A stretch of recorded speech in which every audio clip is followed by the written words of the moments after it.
Carolina Cano. Soy licenciada en Ciencias Contables, tengo un MBA en Innovación y Emprendedurismo y bueno, me dieron el desafío de poder dirigir esta materia que me gusta muchísimo y estoy muy contenta de poder estar con ustedes hoy. Hablar de la administración es un tema muy importante porque justamente estamos hablando de algo que todos los días hacemos, administramos nuestras propias vidas. A veces bien, a veces no tan bien, pero la idea es que justamente estudiemos juntos para poder mejorar la forma en que estamos administrando. Y cuando nos toque la oportunidad, si ya es que no están trabajando en una empresa administrando, bueno, puedan tener una mejor preparación. Solo por este viernes no voy a estar con ustedes. A partir del próximo sí vamos a tener una clase y vamos a podernos ver el rostro. Y lo que quiero hoy es hablar simplemente un rato, pasarles el tema sobre los fundamentos de la administración. Hacer un repaso, yo creo que esto en el colegio inclusive ya habrán visto en gran parte, pero es simplemente un repaso de los conceptos principales acerca de la administración. Yo voy a tratar de llevar la materia de una forma práctica porque sé que no es fácil a esta hora y un viernes especialmente poder estar despiertos. Así que para la siguiente clase, si quieren tener maní, si quieren tener algún caramelo ahí al lado, así vamos a tratar de hacerlo dinámico y divertido porque estudiar no tiene que ser aburrido. Entonces vamos a empezar. Dice, ¿qué es lo que vamos a lograr en esta unidad? Vamos a hablar acerca de la evolución histórica, de los procesos administrativos y de los niveles de organización. O sea, evolución histórica porque siempre es bueno conocer un poquito, aunque sea, de cómo se inició el tema que nosotros vamos a abordar, que es la administración. Porque antes, digamos, de estos puntos de partida de la administración, se manejaba mucho apechugando las cosas, a lo bareté, como se dice. Y luego se empezó a organizar y se empezaron a crear como escuelas, como pensamientos, como directrices, que es lo que vamos a estar viendo. Y acerca de los procesos administrativos, la idea es que nosotros comprendamos justamente que en todas las empresas hay procesos que se desarrollan y cuáles son las reglas que dirigen esos procesos. Como les dije, la idea es vamos a ir haciéndolo práctico. Niveles organizacionales, ¿de qué habla? Es distinguir los diferentes cargos o los diferentes puestos. ¿Por qué? Porque en algún momento nos va a tocar organizar estos niveles. Entonces, ¿qué es lo que tenemos que hacer? Nosotros manejar bien los conceptos de los diferentes niveles dentro de la organización, que es importante para un buen funcionamiento. Y algo importante, vamos a estudiar administración. Entonces, ¿sabías qué? Dice, la palabra administrar proviene del latín administrare, que significa servir o gestionar al servicio de otro. O sea, administrar por lo general funciona bien cuando nosotros estamos gestionando o estamos administrando recursos de otra persona, porque como que nos volvemos más responsables. Hay veces que cuando es nuestro tomamos decisiones impulsivas y todo eso, pero cuando no es nuestro, teóricamente tenemos que ser más conscientes, más responsables. ¿Y por qué? Porque tenemos que rendir cuenta. Entonces dice, está formado por ad, que significa hacia, dirección, y minister, que es subordinación, servicio. O sea, estamos al servicio de alguien. Aunque sea nuestra empresa, hay que tener claro, dentro de lo que es la parte comercial, una SRL, una SA, es un ente diferente al propietario. Puede ser que mi esposa, o sea, mi esposo y yo formemos una administración, pero, o sea, una empresa, y estemos a cargo de la administración, pero la empresa en ese sentido es un ente diferente al matrimonio que está llevando adelante el negocio. O sea, la empresa es una SA, una SRL, una EAS, como hay hoy en día, y es diferente. Por eso los que están trabajando dentro de la empresa, el matrimonio, por más que sean los dueños, están al servicio de la empresa. Entonces dice, la administración nació ligada a la idea de servicio, de conducción, que es dirigir el uso de los recursos ajenos porque tienen un objetivo en común, que es la idea de generar utilidad. O sea, y el mando que tiene el administrador, o sea, le fue otorgado. Esto vamos a ir hablándolo cuando podamos hacer intercambio de pareceres, a ver qué es lo que piensan ustedes. La administración sigue, dice, distintos autores. Vamos a ver los principales, como los padres de la administración. Realmente Henry Fayol es el papá de la administración.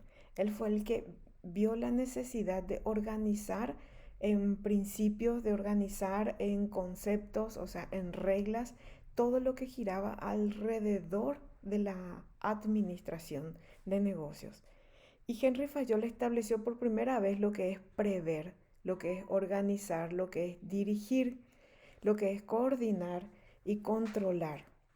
Después está Chiavenato, que él habló acerca de interpretar los objetivos de la organización y transformarlos en acción a través de la planeación, la organización, la dirección y el control. Y todos estos puntos vamos a ir hablando un poquito más adelante. Este es simplemente darle un vistazo general. Cons y Weiris dice que hablan del proceso de diseñar y mantener un ambiente en el que las personas trabajando en grupos alcanzan eficientemente sus objetivos. ¿Qué quiere decir eso? De que está enfocado en las personas. Si vemos las dos definiciones anteriores, justamente estamos hablando de objetivos, de procesos. Pero cuando estas dos personas se enfocaron en la administración, ellos fijaron su punto de análisis en quienes conforman la organización. Entonces, ¿qué es lo que hicieron? Pensaron en las personas, en que tienen que trabajar en grupos, en que tienen que trabajar en equipo y alcanzar sus objetivos en conjunto. No estamos hablando de personas que están trabajando de forma independiente y cada una tira el carro para su lado. Y por último tenemos a Peter Drucker, que él habla acerca de que las cosas suceden, dice, o sea, que las cosas sucedan. El administrador es el que tiene que hacer que las cosas sucedan. Marketing, ¿qué es lo que hace? Piensa en cómo vender y plantea su presupuesto de gastos de venta, plantea su promoción de productos, o sea, qué es lo que va a hacer para alcanzar más clientes, pero el administrador es el que ve que eso suceda porque tiene que proveer los recursos, el dinero para vender.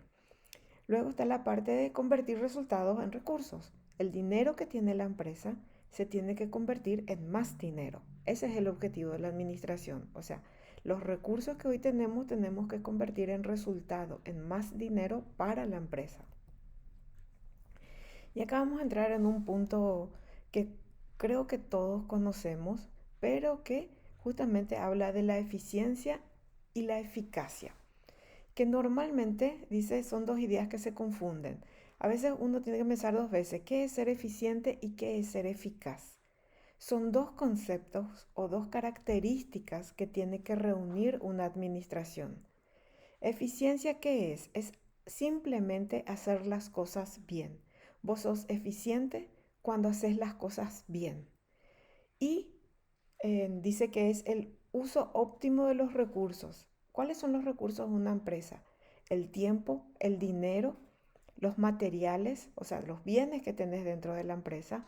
Y la idea es que con todo ese trabajo y la ayuda de personas, o sea, vos obtengas un resultado.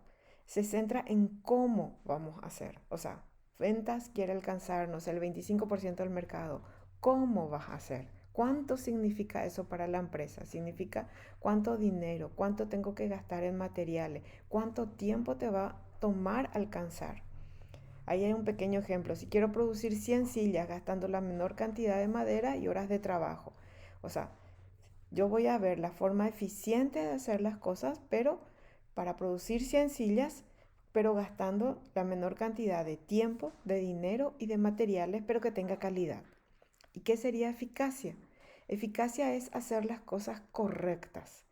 Dice, es el grado en que se alcanzan los objetivos y metas propuestas. Se centra en el qué y en el para qué. O sea, ¿qué tengo que hacer para hacer las 100 sillas gastando la menor cantidad de madera y usando el menor tiempo posible. O sea, ese sería, ¿qué tengo que hacer para hacer? Entonces, dice, una organización ideal es eficiente y es eficaz al mismo tiempo. Pero se da también que hay empresas que son muy eficientes, pero no son eficaces, porque hacen el producto, elaboran, pero el problema es que no cumplen los tiempos de entrega.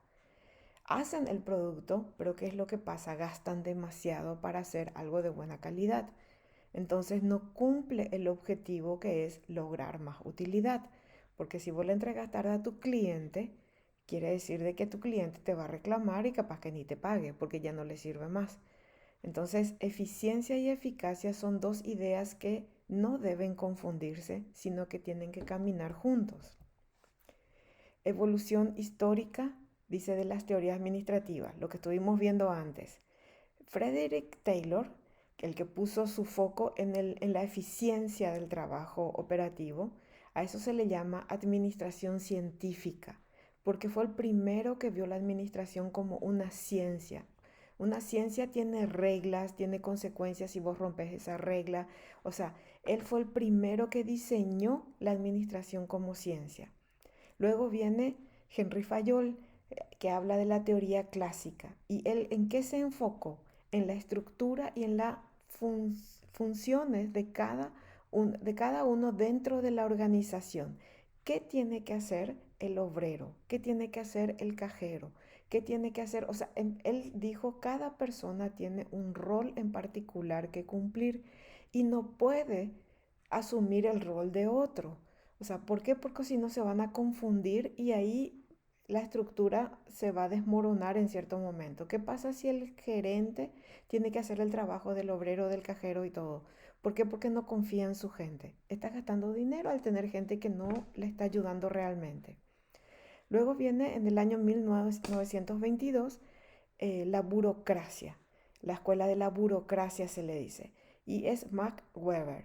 Y él puso su foco, dice, en las normas, las jerarquías y la realidad formal. O sea, Max Weber habló de las normas. ¿Qué quiere decir eso? De que se empezó a redactar las normas que rigen la administración. Y luego vamos a ir viendo algunos más adelante, o sea, para entender bien a qué se refiere. Pero jerarquías. Empezó a estratificar el organigrama, a decir que el empleado que está en el nivel de cajero tiene que respetar al empleado de la empresa que está en el nivel de jefe y así sucesivamente hasta llegar al directorio.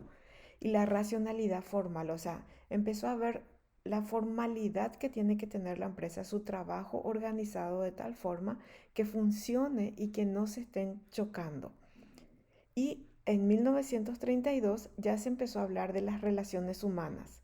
Elton Mayo dice, puso su foco en las personas, en la motivación y en los grupos informales. Y creo que siguen trabajando en esto porque hasta ahora se está analizando, o sea, inclusive con las nuevas generaciones, ¿verdad? No sé qué edad tendrán ustedes, pues imagino que son jóvenes. Se está analizando el tema de que cómo motivarle a la gente. Va cambiando esto. Y ustedes se dan cuenta que en todos los años fue cambiando el enfoque, pero cada uno de estos enfoques se fue actualizando y hoy en día creo que se sigue actualizando el tema de las relaciones humanas. ¿Por qué? Porque las generaciones cambiaron. La forma que ustedes están estudiando hoy es muy diferente a la forma en que yo estudiaba en mi tiempo de facultad hace 30 años atrás. Entonces, imagínense cómo cambiaron las cosas, cómo tienen que ir actualizándose. Vamos a hablar entonces ahora un poquito más de la administración científica. La administración científica con Frederick Taylor en 1903 en Estados Unidos, el que había puesto su enfoque en el taller y en el operario, la era de la industrialización, dice su aporte principal fue aplicar el método científico al trabajo manual para eliminar el desperdicio de tiempo, esfuerzo, aumentando la productividad de cada obrero. Y estamos estudiando historia y creo que la historia de hoy todavía se está escribiendo, porque después le voy a explicar por qué. Estudios dice qué es lo que él hizo. Estudió los tiempos y movimientos. Y cuando vos te vas en una fábrica, vos estudias los tiempos que se tardan en hacer cada parte del producto, el movimiento que tiene que hacer el obrero para, no sé, estamos haciendo hamburguesas. ¿Cuánto se tarda en completar el proceso de entregar la hamburguesa que solicitó el cliente? Eso está todo medido. Si ustedes se van, no sé si alguno tuvo esa experiencia, pero si vos entras en una empresa de estos consumos masivos, realmente van a tener todo medido y te explican todo el proceso y te enseñan el tiempo que se tiene que tardar en cocinar, cuánto, o sea, está todo calculado por dónde tenés que moverte para no chocarte. En una ocasión me fui a comer en una pizzería, ahí en la galería creo que era. Después nunca más porque realmente es una locura y que preferimos o pedir delivery o ir a otro lugar. Pero, ¿cuál fue? O sea, yo me estaba fijando en cómo en un lugar estaban, y conté la cantidad de personas en una de las pizzerías que estaban ahí, y eran 12 personas en un pequeño espacio, y cómo se movían, paz, paz, paz, paz, paz, todos coordinados para que salga la pizza, ¿verdad? El trabajo era inmenso, había muchísima gente. Y bueno, eso es lo que estudia la administración científica, la parte del movimiento, cómo tiene que estar direccionado el trabajo, se dibuja el trabajo para que salga un producto. Dice, se selecciona al trabajador de forma científica, según su aptitud. ¿Qué viene a ser aptitud? Según sus conocimientos técnicos, según lo que él sabe hacer. Y luego, por eso, esto fue en 1903 que se puso este enfoque. Imagínense que hoy, cuando seleccionamos al personal, estamos mirando la actitud, porque a veces la persona tiene aptitud, pero no tiene una buena actitud. O sea, sabe hacer, pero el problema es que no quiere hacer o no quiere trabajar con el compañero de al lado. Así que estamos hablando específicamente de la parte científica. También puso su enfoque en la división y en la especialización de tareas. O sea que vos tenés que especializarte en esta área, en partir el pan. Y te sale perfecto partir el pan para la hamburguesa. Y otros incentivos, dice, salariales por producción y supervisión funcional. ¿Qué quiere decir esto? De que ahí se empezó a decir, no, vamos a dejar de pagarle mensualmente y le vamos a pagar por lo que consigue hacer. ¿Cuántas hamburguesas en el día podés hacer? Porque nosotros así vamos a poder llegar a la cantidad de personas, a mayor cantidad de personas. Cuando tu producción está motivada, que si vos haces más, te pagan más, por supuesto que vamos a hacer más. Entonces dice, en el pasado el hombre era el factor más importante. En el futuro el sistema tiene que ser lo primero. Esto es lo que pensaba Frederick Taylor en 1903. Luego tenemos la teoría de la administración con Fayol, que su enfoque era la estructura de la organización completa. O sea, él miraba hacia el panorama general. Y su aporte principal dice, mientras que Taylor miraba al taller, Fayol miraba a la empresa. ¿Qué quiere decir eso? Define las funciones que debe cumplir toda la organización para dirigirla. Entonces, ¿cuáles serían las funciones? Las funciones técnicas, las funciones comerciales, las funciones de seguridad, financiera, contable, administrativa. Ustedes se dan cuenta que acá estamos hablando de diferente, a veces confundimos financiera, contable, administrativa. O sea, todo esto es diferente. Inclusive a veces lo comercial se confunde con administración. Y estas son funciones que debe cumplir la empresa. Luego hablamos del proceso, que habla de prever, habla de organizar, de dirigir el trabajo, de coordinar las partes que van a interactuar y yo creo que lo más importante, controlar el resultado que sale, controlar el proceso que se hizo para hacer mejoras. Y luego habla de 14 principios que vamos a ir viendo, que unidad de mando, jerarquía, división del trabajo, entre otros. Fayol decía que administrar es prever, organizar, mandar, coordinar y controlar. Estas son las actividades que hace el administrador. Por supuesto, no las puede hacer todas juntas al mismo tiempo, sino que también trabaja con otras personas que le van a quienes va delegando el trabajo. Luego tenemos la teoría de la burocracia, que puso con Weber, que puso su foco en la racionalidad y las normas. ¿Y cuál fue su aporte principal? Propone un modelo de organización basado en reglas claras y despersonalizadas para lograr previsión, previsibilidad, eficiencia y trato equitativo. ¿Por qué dice reglas claras y despersonalizadas? Porque lo que está escrito, lo que está de una forma que todos podamos entender, no va a haber problemas si es que, o sea, se supone que entendí lo que tengo que hacer. Entonces, tengo que hacer correctamente. ¿Y por qué dice despersonalizada? Porque se trata de escribir las reglas de tal forma que viene otra persona, yo ya no trabajo más en ese puesto y puede entender perfectamente cómo continuar el trabajo. No está hecho a mi parecer que yo estoy haciendo ahora ese trabajo. Está hecho al parecer de todos. O sea, todos tienen que poder comprender estas reglas claras y no es solamente para que fulanito entienda. Dice, para lograr previsibilidad, si las reglas están hechas, yo puedo prever errores que ya se pensaron que se podían cometer. Puedo prever de que realmente seamos eficientes, de que hagamos las cosas correctamente. Recuerden la diferencia entre eficiente y eficaz. Acá estamos hablando de eficiencia y un trato equitativo. Dice, la jerarquía de autoridad claramente definida tiene que tener una teoría de la burocracia. O sea, sí o sí a mí me corresponde esto. Luego viene lo que le corresponde a mi jefe y luego al jefe de él. O sea, yo no voy a meterme en su trabajo ni él va a hacer mi trabajo.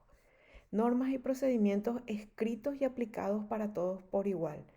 Todos tenemos derecho a nuestros 30 minutos o una hora de almuerzo y se aplica a todos por igual. No hay privilegio, no fulanito puede comer una hora y media. No, todos tenemos el mismo derecho. Impersonalidad, el cargo manda, no la persona. O sea, cambió de jefe y el cargo manda. No es que viene la persona y tiene que ganarse nuevamente el respeto, sino que el cargo es el que manda. La selección y el ascenso es por mérito y competencia técnica. O sea, acá la persona se gana el ascenso. La burocracia es, dice, desde un punto de vista puramente técnico, la forma más racional de ejercer una dominación. O sea, nosotros a veces pensamos en burocracia y pensamos en algo, tedioso, tengo que esperar horas largas, nadie me hace caso, no me responde. No, la esencia de la burocracia, o sea, es realmente lo más racional, o sea, está tan estructurado que la idea es que salga a tiempo. Vos dijiste 30 minutos, que en 30 minutos esté. Lastimosamente nomás a veces la burocracia se volvió tan diferente que hoy burocracia significa que puede esperar 3 días, 4 días, una semana y no sale. Pero eso es para que vean, cuando se creó esta teoría, se creó con un pensamiento que podía funcionar. El problema a veces es quiénes son los que la hacen funcionar. Dice teoría de las relaciones humanas, que es la que habíamos visto también, la cuarta. Elton Mayo experimentó, dice, hizo experimentos en Estados Unidos en 1932 y se enfocó en las personas. Ahí recién empezaron a enfocarse en las personas. ¿Y cuál fue su aporte principal? Dice, frente al frío racionalismo que tenía la burocracia, por ejemplo, eh, esta corriente descubre que la motivación, el trato humano y los grupos informales influyen en la productividad, como en las condiciones físicas del trabajo. O sea, sí o sí, como vos trates a las personas va a influir. Hoy que tenemos, por ejemplo, esta clase está de forma virtual. Ustedes a lo mejor están en sus casas mirando el video. Yo estoy en mi casa también, estoy preparando. Esta noche no voy a poder estar con ustedes, pero ya en la tarde estoy preparando esto para compartir. O sea, y eso hace que estemos un poco más tranquilos porque no perdemos la clase. No vamos a tener que recuperar otro día. Entonces, importa mucho cómo te sentís para que obtengamos un buen resultado. O sea, el factor humano es importante como el técnico. Grupos informales influyen en el comportamiento del trabajador. Ahí se empezó a ver que esos grupos informales, esos compartir almuerzos, compartir cenas, ese compartir un tiempo a lo mejor fuera haciendo un día de campo o haciendo una actividad entre compañeros, el famoso amigo invisible, cosas así que tuvimos hace poco, la fiesta de fin de año, hace de que el trabajador se sienta mucho más motivado para cuando vuelva a hacer su trabajo, que a lo mejor es pesado, es tedioso, pero ese tiempo de compartir con ese compañero que está a su lado hizo de que pueda funcionar mejor al día siguiente. Y sirve de motivación, se trabaja sobre la motivación, que no solamente es económica, la motivación también puede ser emocional. Se puede trabajar en una motivación que no me beneficie a mí, pero le beneficie a mi familia. Hoy en día, ¿cómo se motiva, por ejemplo, a la familia? Se compra a los empleados que tienen hijos, se le compra los útiles de colegio. Imagínense cómo se le motiva eso a los padres, a la mamá. Se le da un vale de peluquería para la esposa o se le manda un regalo por el Día de la Madre a la mamá del trabajador. O sea, ¿cómo se va a sentir la mamá? Híjole, te va a decir mi hijo, anda que trabaja en ese lugar porque me mandaron un vale a mí, yo que ni aparezco ahí, pero se acordaron de mí. Entonces le empuja a su hijo para que sea un buen trabajador. O sea, se trabaja la motivación desde diferentes aspectos, no solo el económico. Y una de las frases era, el ser humano no trabaja solo por dinero, sino también por reconocimiento y pertenencia. Ya vamos a ir terminando. El proceso administrativo. ¿De qué habla el proceso administrativo? Y después vamos a ir agrandando esto poco a poco.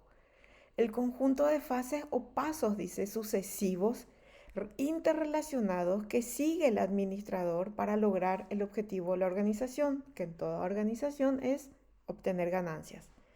Aprovechando de forma racional, dice, los recursos. ¿Recursos qué son? Es el dinero, son los bienes que tiene, o sea, son las personas que están ahí, por eso se habla de recursos humanos, que hoy en día tampoco ya se utiliza la palabra recursos humanos, hablamos de colaboradores de la empresa. Funciones, dice, se agrupa en 4 funciones interrelacionadas, no es que trabajan por separado. Planificar, organizar, dirigir y controlar. Y cada una de estas funciones alimenta la siguiente, o sea, esta a esta a esta, y así se van interrelacionando.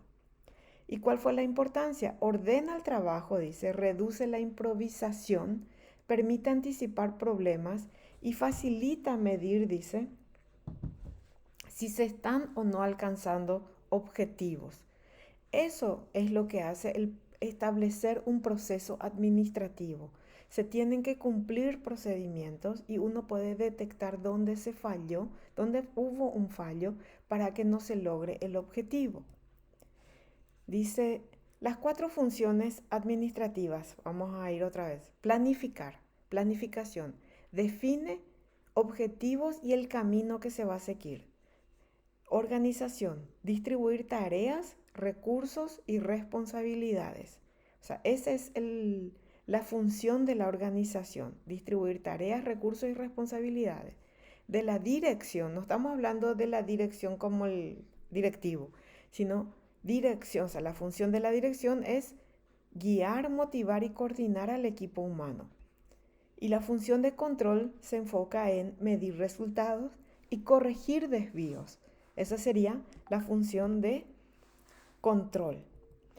Y tenemos después las organizaciones y sus niveles. Todo esto vamos a ir viendo más adelante con más profundidad. ¿Qué es una organización para empezar? Es un grupo de personas que coordinan esfuerzos porque trabajan en conjunto de forma estructurada, no cada uno por su lado. Cuando yo vi esta pizzería que les contaba en un principio, vi como cada uno tenía un proceso que hacía, una actividad dentro de ese espacio ahí que yo dije, más o menos 6x4 es el espacio. O sea, y, híjole, ¿cómo trabajan coordinadamente? Es como cuando estamos mirando el partido de fútbol y vos ves que yo no soy buena verdad en fútbol, pero cuando el mundial sí me vi todos los partidos de Paraguay y algunos de Argentina, por supuesto. Y ves cuando juegan, hay ciertos equipos que cuando juegan tan coordinadamente que parece que ya se van corriendo y ya saben, le van a pasar a este. Y hay otros equipos, que creo que fue el de ayer de Olimpia. Soy olimpista, ¿verdad? Tristemente hoy, ¿verdad? Pero bueno, que no coordinan, tiran la pelota y se va para cualquier lado. O sea, cuando estamos hablando de organizaciones, justamente estamos hablando de que las personas tienen que coordinar lo que van a hacer y saber de que suelta la pelota y el otro va a agarrar y sabe hasta dónde se tiene que ir. Dice, de forma estructurada para alcanzar objetivos que no podrían lograr de manera individual. O sea, no podemos tener, y me encanta el fútbol, ¿verdad? Por cierto, y me pasé viendo la historia de Cristiano Ronaldo, el jugador este tan famoso, el CR7, y me encantó ver de que cuando él inició, ustedes me van a corregir, a lo mejor saben más, seguro que saben más que yo, pero me llamó la atención que cuando él inició, él jugaba de una forma muy individual y costó muchísimo para que él pueda entender de que tenía que jugar en equipo y no era él solo el que tenía que hacer la jugada hasta el gol. Así que el tema de organización no es solo empresarial. Funcionan los equipos, equipos de fútbol, equipos de amigos, inclusive, que, o sea, si alguien se olvida de traer la gaseosa para el asado, no, o sea, falló en la organización. Entonces, venimos acá a ver los niveles diferentes de la organización. El nivel estratégico, que viene a ser la cabeza, el directorio, la alta gerencia, define la misión, la visión y los objetivos. Vamos a ir hablando más adelante acerca de la misión, qué es la misión, qué es la visión, y objetivos, qué serían. El nivel táctico, las gerencias, están en el campo de batalla. El nivel estratégico son los pensantes, digamos, son los que tienen que pensar y ven los resultados y ven si se adecua o no a la misión, visión y objetivos. El nivel táctico son los generales. Ellos están ahí en el campo de batalla, en el día a día, y ven el trabajo, o sea, dice acá, traduce el objetivo en planes concretos por departamento. Cada departamento tiene su rol que cumplir y este nivel táctico tiene que estar pendiente de que cada uno de los que conforman ese departamento cumple o no. O sea, en su jefatura. Y luego hablamos del nivel operativo, los supervisores y el personal de ejecución, que son la primera línea. Ellos están ahí en el primer eslabón, digamos, y son aquellos dice, que llevan a cabo las tareas diarias y los procesos productivos. Esto serían las organizaciones. Cualquier tipo de organización tiene estos tres niveles dentro de su estructura. Un nivel estratégico, un nivel táctico y un nivel operativo. ¿Por qué es importante, dice, los niveles dentro de la organización? Y con esto terminamos por hoy. Vamos a hacerlo corto. Evitan la confusión de autoridad. Cada quien sabe, dice, a quién corresponde lo que se tiene que hacer. O sea, no hay, si vos tenés bien estructurado tu administración dentro de la empresa, cada quien va a saber hacer lo que tiene que hacer. Entonces van a ser eficientes y van a ser eficaces. Decisiones en el nivel adecuado. Cada uno tiene que tomar su decisión en su nivel que le corresponde. El gerente toma, como vimos, la decisión a nivel estratégico, pero el directorio.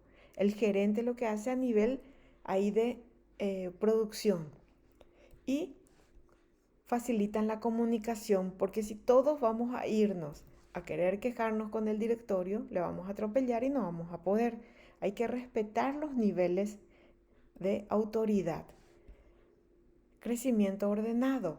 Si nosotros mantenemos esta estructura y está funcionando bien, cuando pensemos en crecer, el nivel estratégico va a analizar con la ayuda del nivel táctico cómo vamos a hacer crecer esta parte operativa. No le vamos a recargar a una de las gerencias del nivel táctico. O sea, tiene que ser algo estructurado como para que realmente este triángulo o esta pirámide que tenemos crezca proporcionalmente y llegue a los objetivos. Si esto va a crecer, el ingreso de la empresa va a crecer, pero también la supervisión acá tiene que crecer, o sea, tiene que tener un mejor control. ¿Por qué? Porque está creciendo. Entonces, para la próxima clase, yo les quiero pedir, y vamos a estar haciendo una tarea así en vivo, o sea, va a ser divertida, pero piensen, dice, en una organización conocida, la que ustedes estén trabajando a lo mejor, o algo que ustedes hayan pasado alguna experiencia con una organización, dice, ¿quién ocupa el nivel estratégico? ¿Quién ocupa el nivel táctico? ¿Y quién ocupa el nivel operativo? Y para hacerles pensar un poquitito, vamos a pensar también en una tarea para la próxima clase. Y vamos a irnos acá, donde teníamos eficiencia y eficacia.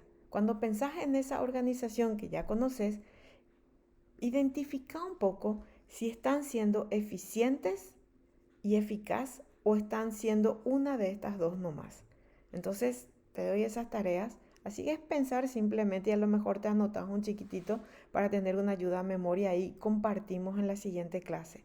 Si, ¿cómo vos identificas la empresa que estabas viendo? Si es eficiente y también es eficaz o consideras de que es muy eficaz pero no está siendo eficiente. Así que, y otra tarea más les voy a dar que justamente que es lo que estuvimos viendo de las diferentes. Porque todavía existen empresas que se manejan por este pensamiento científico. O sea, están ahí y solamente se fijan en la operación. Ni miran a sus personales, ni miran otras cosas. Hay otros que se quedaron en la teoría clásica, o sea, las estructuras, las funciones. Y hay otros que están hablando burocracia. Podemos encontrar miles de ejemplos que lastimosamente están en la mala burocracia, no la burocracia que se pensó acá. Pero vamos a traer algunos ejemplos, ejemplos prácticos, sin mucho análisis. Y empresas que hoy estén trabajando las relaciones humanas. Y esto yo sé que hay muchas empresas porque hoy en día se está trabajando mucho el premios a las empresas y se les reconoce con un sellito, seguro que ustedes habrán visto por ahí, de que es un lugar bueno para trabajar. Se les premia a la empresa, suelen salir pool, o sea, suele salir en los bancos, ciertos bancos, ¿verdad? Hay otros que no salen, pero hay algunos que sí salen, o empresas así, donde es, o sea, es tanto el enfoque en las relaciones humanas que las personas se sienten tan valoradas que se les da un premio a la empresa por ser un lugar agradable para el trabajo. Así que con esto por hoy vamos a terminar la lección y vamos a pensar en una organización que no conocemos y a ver si algo de lo que hoy estuvimos hablando realmente se aplica a, a lo que estuvimos, lo que nosotros vemos todos los días. Si quieren traer los nombres y hacemos un debate ahí antes de iniciar la otra parte de la clase. Fue un gusto para mí estar con ustedes y espero que podamos disfrutar este tiempo de clase para las siguientes. Y bueno, serán 6 semanas más que vamos a estar compartiendo. Mis pruebas o exámenes van a ser bien prácticos. No, más bien les voy a hablar de casos. Así que todo lo que hablamos, ustedes visualicen empresas, piensen cómo es en su trabajo y vamos a ir practicando, por supuesto. Pero la idea es leer un poco de estos puntos y nosotros pensar en la empresa y ver cómo se aplica, cómo podríamos mejorar de repente, cuáles son nuestras sugerencias como futuros administradores. Así que un gusto estar con ustedes, les dejo por hoy, muchísimas gracias.